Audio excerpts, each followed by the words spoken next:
சூரியன் ஓடி வருகிறான். உதய சூரியன் ஓடி வருகிறான். அன்பார்ந்த தமிழர் சொந்தங்களே, அனைவருக்கும் வணக்கம். இந்த நாள் இனிய நாள். இன்றைக்கு மே மாதம் 17ஆம் தேதி அனைவருக்கும் நினைவிலே நிற்கின்ற ஒரு நாள். ஏனென்றால் திராவிட முன்னேற்ற கழகத்தை பொறுத்தவரையில் 1956 சரியாக 68 ஆண்டுகளுக்கு முன்பு திருச்சி மாநில மாநாடு நடைபெறுகிறது, வள்ளுவர் நகரிலே. அதில் உள்ள 2 புதுமைகள் என்னென்றால், அதில் பொதுச் செயலாளராக புதிதாக நாவலர் அவர்கள் தேர்ந்தெடுக்கப்படுகிறார். 2வது மாநாட்டிலே வாக்கெடுப்பிலே ரெஃபரண்டம் நடத்தி பொது தேர்தலுக்கு நிற்கலாம், நாம் சட்டமன்றத்திற்கு செல்லலாம் என்று தீர்மானிக்கப்படுகிறது. ஆகவே இந்த 2 புதுமையிலையும் நடந்தது தான் ஒரு திருப்பு முறை கொடுத்தது திருச்சி வள்ளுவர் நகர். அதே தான் தம்பி வா, தலைமை தாங்க வா, ஒரு ஆணைப்படி நாங்கள் நடக்கிறோம் என்று அறிஞர் அண்ணா அவர்கள் சொன்னது. அதுக்கு முன்னாலே நாவலர் அது திராவிட நாட்டில் எழுதியிருப்பார். நாவலர் நெடுஞ்செழியனை பக்குவப்படுத்துவதற்காக நான் அவரோடு 6 மாத காலம் அவருடைய சைவத்தை கூட தாங்கி அவர் வீட்டிலேயே தங்கியிருந்து அவருக்கு பயிற்சி கொடுத்தேன் என்று கூட தம்பிக்கு மடலில் எழுதியதை படித்த தெரியும். ஆகவே இந்த மாநாட்டிற்கு நாவலர் நெடுஞ்செழியன் தலைமை தாங்குகிறார். அன்பில் தர்மலிங்க ஐயா வரவேற்புரையாற்றுகிறார். சேலத்து பெரியவர் ஜிபி சோமசுந்தரம் தொடக்கி வைக்கிறார். அறிஞர் அண்ணாவோடு சேர்ந்து 30 கழக முன்னணி தலைவர்கள் கருத்துரையாற்றுகிறார்கள்.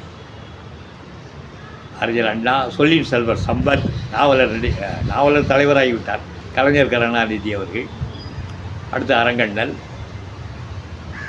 அடுத்து காஞ்சி மணிமொழியார், பன்மொழி புலவர் அப்பாத்துறையார், ஏவிபி ஆசி தம்பி, மதுரை முத்து, அது அவர் வரவேற்பு குழுவிலே வந்து விடுகிறார்.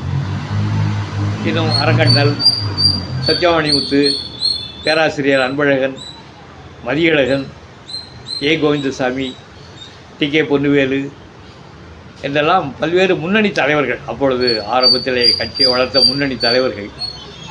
நெல்லை மாவட்டத்திலே அப்பொழுது முன்னணி தலைவராக இருந்த அலிஷேக் மன்சூர் அவரும், தூத்துக்குடி நம்முடைய KVK சாமி அவர்களும் அந்த கருத்துரையாற்றுகிற தலைவர்களாக, பேச்சாளர்களாக அங்கே இடம்பெறுகிறார். தென் மாவட்டத்திலே அவர்கள் 2 பேர் பெயர். முத்து அண்ணன் வரவேற்பு குழுவிலே அவர் பெயர் இடம்பெறுகிறது. அந்த கலை நிகழ்ச்சியை கலைவாணர் NSK அவர் காலமாவதற்கு சற்று மாதங்களுக்கு முன்பு தான் நடைபெற்றது நினைக்கிறேன். கலைவாணர் NSK, மக்கள் கழகம், புரட்சி நடிகர் MGR, லட்சிய நடிகர் SSR, நடிகமணி TV நாராயணசாமி, நடிப்பிசை புலவர் KR ராமசாமி, நாகூர் SA மொரசு, நாகூர் அனிபா அவர்கள், கஸ்தூரி என்று கலை நிகழ்ச்சியை நடத்தியிருக்கிறார்கள். செல்வா என்று ஒரு நண்பர் நடத்தியிருக்கிறார்கள். இப்படி கலை நிகழ்ச்சிக்காகவே இவர்கள் MGR எல்லாம் அட்வொகேட் அமரன், இன்பக் கனவு என்ற நாடகமெல்லாம் நடித்ததாக நினைவு.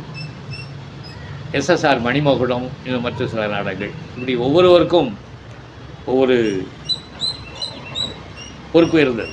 அதில் மிக அருமையாக நடந்து அதில் தான் 3வது நாள் சொல்லின் செல்வர் சம்பத் உரையாற்றுகிறார் என்று இன்றைக்கு அவருடைய வரலாறை படிக்கின்ற பொழுது அவர் 3வது நாள் உரை மிகவும் நன்றாக இருந்தது என்று அறிஞர் அண்ணா பாராட்டினார் என்றெல்லாம் எழுதியிருக்கிறார். ஆகவே ஆரம்ப காலத்தில் அந்த ஆணி வேர்களை நினைத்து பார்க்கிறோம். சொல்லின் செல்வர் சம்பத் அப்பொழுது அவர்தான் கட்சியிலே அடுத்த தலைமை என்றாலும் கூட அறிஞர் அண்ணா அவர்கள் நாவலர் அவர்களை பக்குவப்படுத்தி கொண்டு வந்தார்.